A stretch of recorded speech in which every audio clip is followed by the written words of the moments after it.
So this has been a really exciting year for us. We've had lots of babies at the Memphis Zoo, but this area in particular, the giraffe area, we've had 3 babies born. So our first one threw us a little bit of a curveball, and it was Bogey, who was born, a little boy giraffe, to his mom, Akili. And Akili was a first-time mother, so she didn't let him nurse. So we had to hand raise this little giraffe. So that means that his zookeepers have to step in and kind of act like the mom.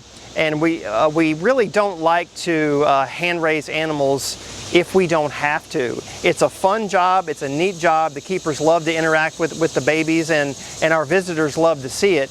But it doesn't always provide kind of the social construct that they need to be raised as a normal giraffe. We did feed him milk. He had to nurse and drink from a bottle from the keepers, and he was fed multiple times a day. But one of the most important things we did, second to feeding him, was putting him with the adult giraffes. So even though his mom didn't let him nurse, they did live together in the stall inside the barn. Then we introduced a couple other female giraffes so that he could be around others and be socialized and that kind of thing. And it turns out that possibly because they were expecting babies of their own, they turned out to be very maternal, even more maternal than his mom. So they paid him a lot of attention, and so I think that has really helped in his development. As far as we can tell, he's developing into a normal giraffe and seems to be socially, just fine. But our second birth happened in July, and that was Wakati, who was born to Wendy. And that birth went extremely well.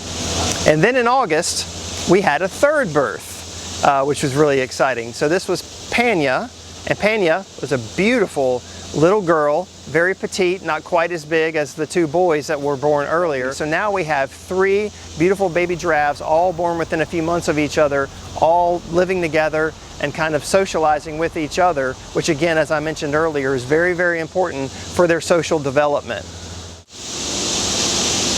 But there's also just the logistics of hand feeding a baby giraffe.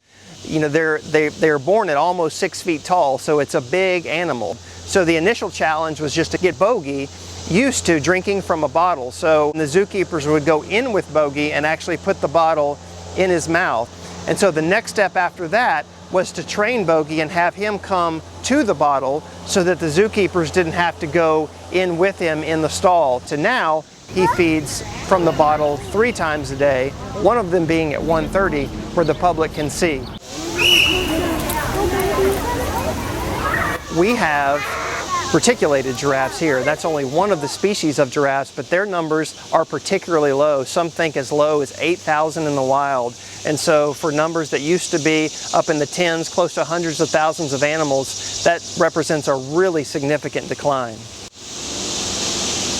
So we've had a really exciting year here at the Memphis Zoo, particularly in the giraffe area. So our herd has really grown. We've gone from 7 individuals to 10 individuals, and it's definitely a giraffe family now. So if you come and you feed the giraffes here on the feeding deck at the back of the exhibit, or you just go to the front and observe them, you'll see babies born this year, babies that are 2 and 3 years old, all the way up to Nicholas, who's over 15 feet tall. Really exciting to see. So bring your family to see our family. Look at the baby giraffe.